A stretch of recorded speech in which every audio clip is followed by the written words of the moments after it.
Hello and welcome to Extra Time with me, Gary James and James Brackpool. And joining us on the show is BBC WM's and well-known Wolves fan, the one and only Daz Hale. Hello there. Hey, hello, thanks, mate. How you doing? Good to see you. Nice. So it could be a Right Said Fred tribute band, me and you, with that going on. Yeah, but who's this in the middle? Give it another 5 years. Daz, we'll finally get to put a face to the voice. Well known on WM for a number of years. Before we talk football, how did it start? Because I know you were a postman, I was a postman for years. I'd left school, didn't want to go on a YTS. I'm not going to do that for £25 a week. And my dad was one of the bosses at the post office. And he said, well, come and do a bit for us. So I said, OK, I'll come for the Christmas. And I think I was there for 12 years. But I was, yeah, it was a long Christmas. Yeah. But I was in a band as well. And we were called the Money Gods. And we released a few records. We played with Radiohead at Lichfield and Dodgy and quite a few other bands. Yeah. And so we were doing OK, and we were getting a bit of radio. I think we were on our video was on MTV, so we were reasonable. Were you the front man, Dan? Yeah. Oh, don't say singer. Yeah. Front man, vocalist, and lyricist. And so, of course, off the back of that, you just start doing a little bit of media, a bit of radio, whatever. And then when the band split up, I think they realised that I'd been the mouthy one and started saying, well, do you want to come and do a little bit of this for us and a little bit of that for us? And eventually they offered me a contract. And it was a big deal, actually, because back then, being a postman, it was a job for life. That's how it was seen. Yeah. And to take the plunge from that to a 6-month contract, I thought, I've got to do it. And that was 13 years ago, and I'm still getting away with it so far. Still getting paid. It's just about, Was it always, sport that you wanted to get into? The dream job, yeah. I mean, I started off by I think it was doing cinema reviews. Yeah. Having took bad jokes about cinema reviews and then just presenting a variety of programmes. I've done pretty much every programme on the station, but football is my passion. I was like Roy of the Rovers every Saturday morning, me and my mate Staggy going down and getting Roy of the Rovers ordered and going to the football, and was never good enough to play at any decent level, unfortunately. I was going to ask you I broke my nose, how bent that is. Yeah.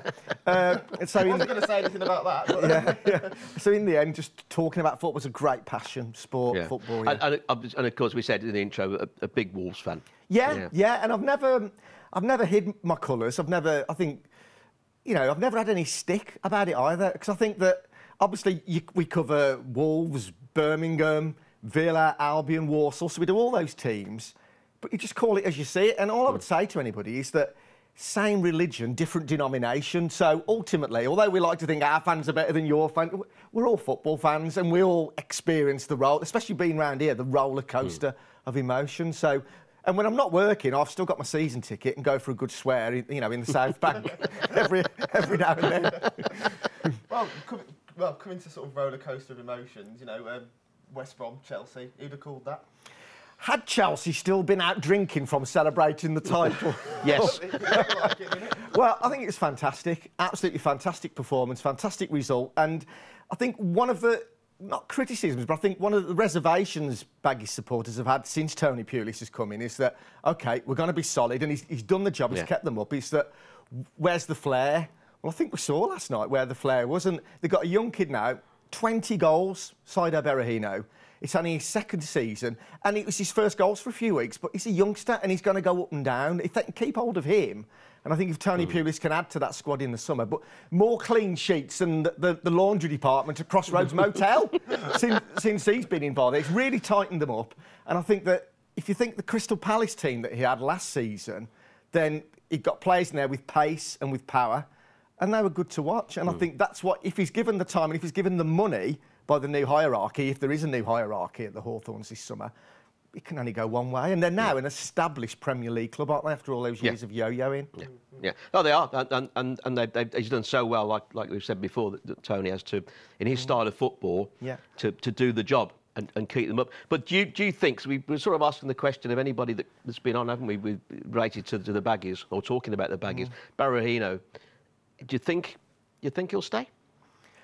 I think it's debatable. I think a lot will depend on who, again, if this change happens on the ownership. Now, if somebody comes in, or a consortium comes in, and they're going to back Tony Pulis with a lot of money, then maybe Saido Berahino may want to be part of the revolution. Yeah. He's said a few things that possibly he might be looking to move on in the summer, but what I do know is that if it's Jeremy Peake still running the club, if he does sell him, he'll get top dollar for him. How much is he worth? Well, he's a young kid who's just scored 20 goals. And he's got the English premium on him as well. Yeah, so, well, if you think of Ross McCormack, 12 months ago, went for 10 or 12 million pounds to a championship team. Yeah. And if you think of Balotelli, went for 16 million pound last summer and he couldn't hit a barn door. Nice hair, but couldn't hit a barn door. Then I'd want 20 million pound plus a nice little sell on if he moves on again somewhere. But it'd be nice to think that if he's going to play week in, week out, which he will if he stays at Albion, if he gets an England call-up again, which is possible, obviously that all this stuff was going on at the time. Yeah. If he can get an England call-up again this summer, playing at Albion, maybe another little pay rise.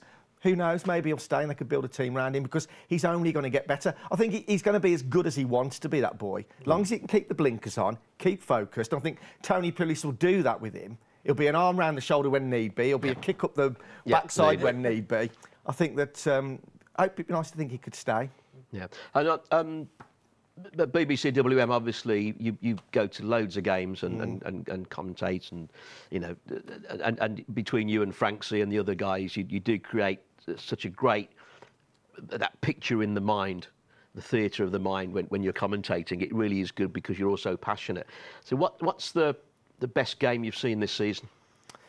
Well, the best game I've seen this season. Well,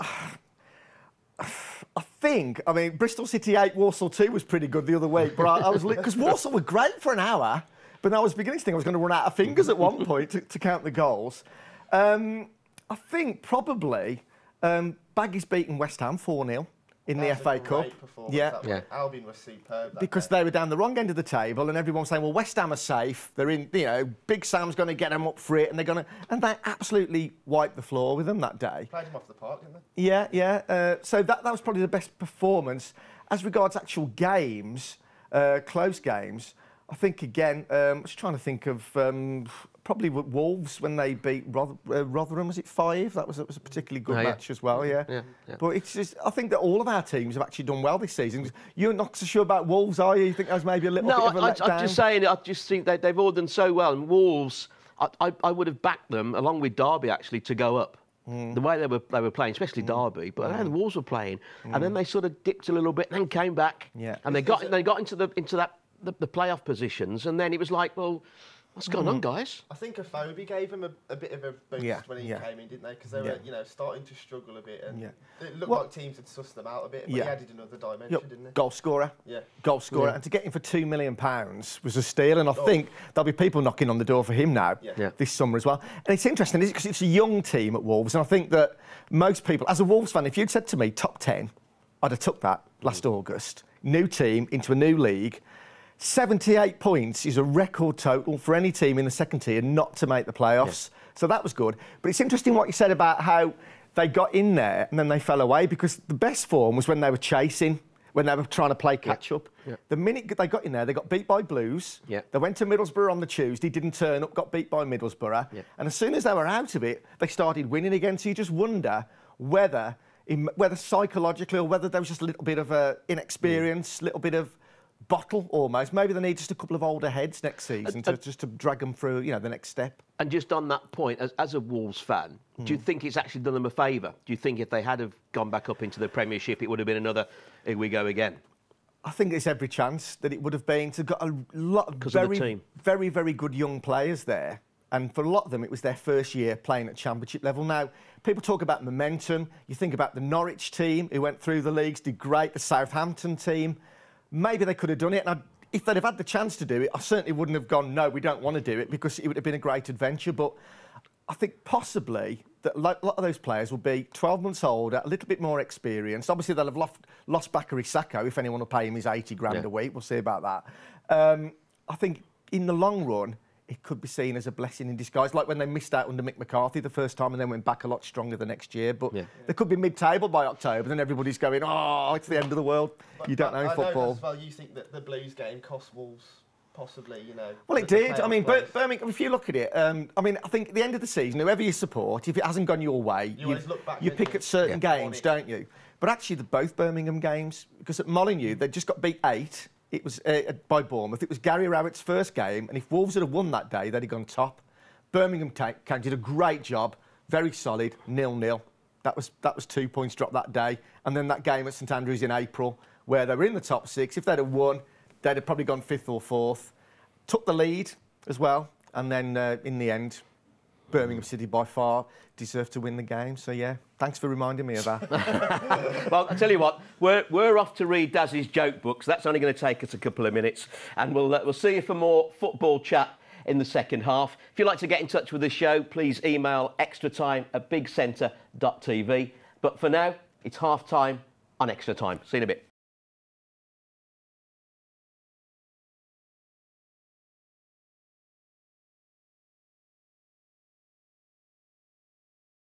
Welcome back, or if you're just tuning in, hello. This is Extra Time with James Brackpool, Daz Hale from the BBC WM, and me, Gary James. Now, if you'd like to get in touch with the show with any comments you may have, suggestions for guests you'd like to see on the sofa, or just tell us about your sport if we're not talking about it, then please email extratime@bigcentre.tv.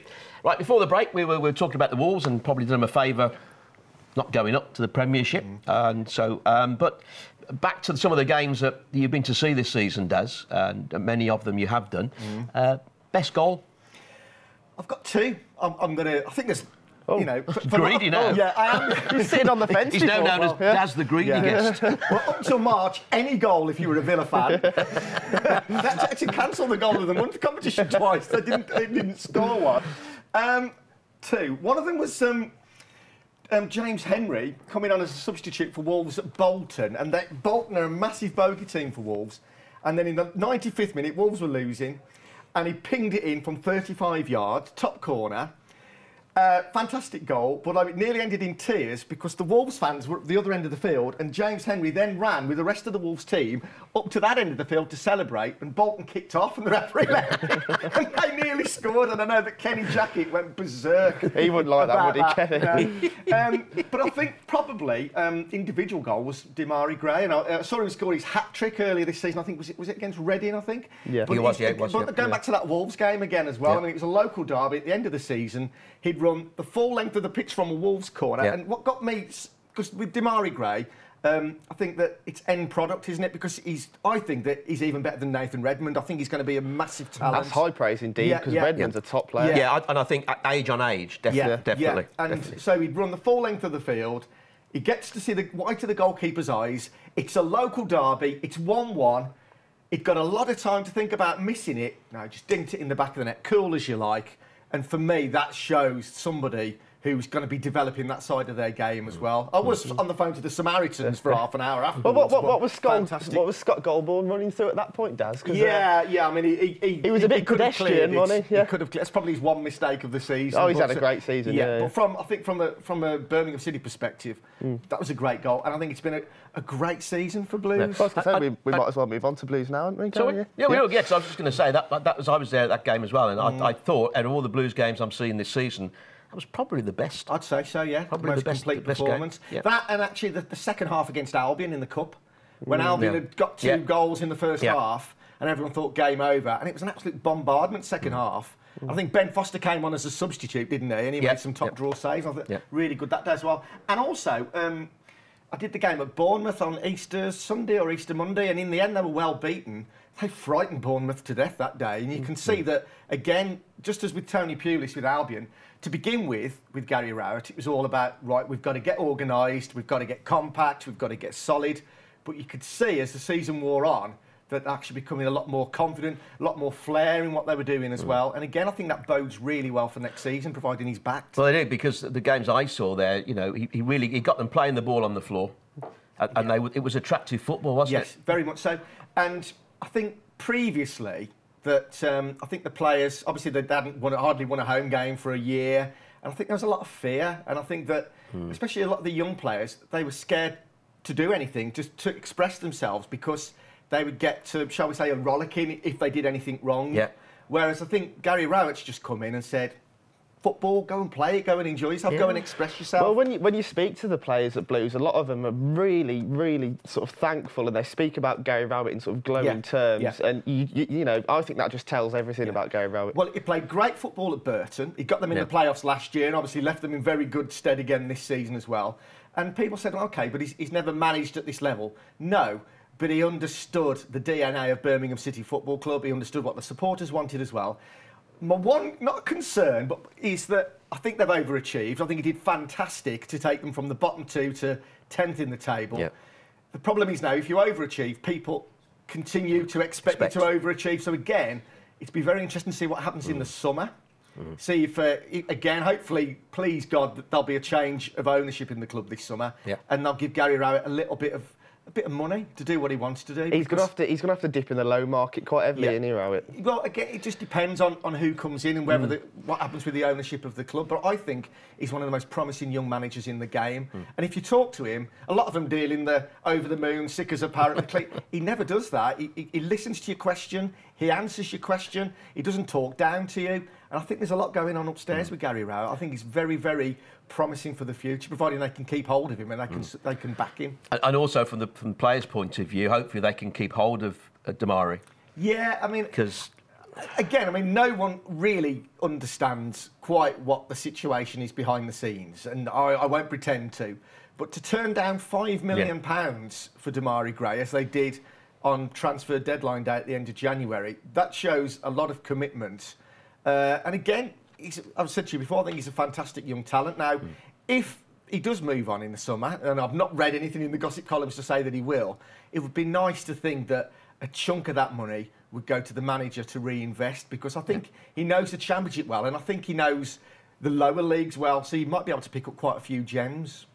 I mean, obviously, you want to fit in the Saddlers as well. We don't want the Saddlers fans writing in and tell us that we'd forgotten about them. Great year for them. Obviously, gone to Wembley. Yeah, it's been a funny season, hasn't it, for Walsall? And I think possibly having the 11 games between getting to the final and actually playing the final. I think a lot of them, obviously it was the biggest day in the history, not just for the club, but for a lot of the team as well. And I think they took their eye off the ball a little bit. And I mentioned that game at Bristol City when they got beat 8. And Dean Smith said actually afterwards, the tough thing is now we've got to go to the end of season awards tonight as well. That'll be awkward. I think they play some great football. I think they need to have a slightly different dimension to what they do, because when it works, they're as good as anybody in that league for football. But I think they need to mix it up a little bit. Maybe need a big target man as well. But again, it's budget, isn't it? But I think, again, they've probably got a budget smaller than half the teams in League Two and some of the teams at the top end of the conference. The Wembley money will help. They'll get something from that. Again, I think because he's done so well there and knocked on the door and pushed for the playoffs in previous seasons, it's Paul Daniels, it's rabbits out of hats, and people keep expecting But his money's right, because I said to him, he came on the show and I was talking to him, and I think the next night, they were playing Yeovil on the Tuesday night. He came on the show on the Monday, they were playing Yeovil. I said, oh, you're travelling down then overnight to Yeovil? He said, don't be silly. That's right. Let's hire a combine harvest to go down there. I mean, and he's had no money, but he got Tom Bradshaw from Shrewsbury. I think he'd scored 4 goals in 3 years, and people are saying, why have they signed him? 20 goals a season. Sam Mantum, the Mantum menace, the Mantum of the Opera, he was injured for most of the season. If he'd have been fit, I think they'd have had a lot more points. But ultimately, I think that 11-game spell between getting to Wembley and playing the final, it's that spell that actually stopped them really pushing for the playoffs. Yeah. And I think some of the players probably forgot they were going to Wembley. And the greatest disappointment then was, to see 30,000 people backing Walsall that day was magnificent. But I think they froze, didn't they? That was the point. I mean, Bristol City are by far and away the best team in that league. But I think if Walsall maybe didn't expect to beat them, if they'd have gone and had a go at them and played well and lost 3-2, great day out, fine. But the fact is, they didn't do themselves justice that day. And I think that's just a little bit bittersweet about the day out at Wembley. Well, while we're talking about Wembley, obviously we got Aston Villa to go there on May the 30th, Daz. Yeah, how do you rate the chances? Well, I'll tell you what, this is why I've got my T-shirt on today, because Villa fans can now relax, you see, because they're safe. Because have Daz says relax. Yeah, Daz says relax. Nice topical T-shirt from 1983. And he still fits. How's the diet going, Daz? It would have been absolute hell on earth if they'd have got relegated and go into a cup final, because it would have just been, yeah, OK, but we've gone down. The fact is now that 4 points clear, 2 games to go, pretty much job done. A story yesterday that Arsenal had already started planning their victory celebration. That's a non-story, though, isn't it? Because Arsenal do that every time they make a cup final. Didn't they, as well? Yeah, but that's the team talk done, isn't it, a little bit? Sherwood will certainly use that, yeah. Did anybody fancy Aston Villa to beat Liverpool at Wembley in the semi-finals? I called it.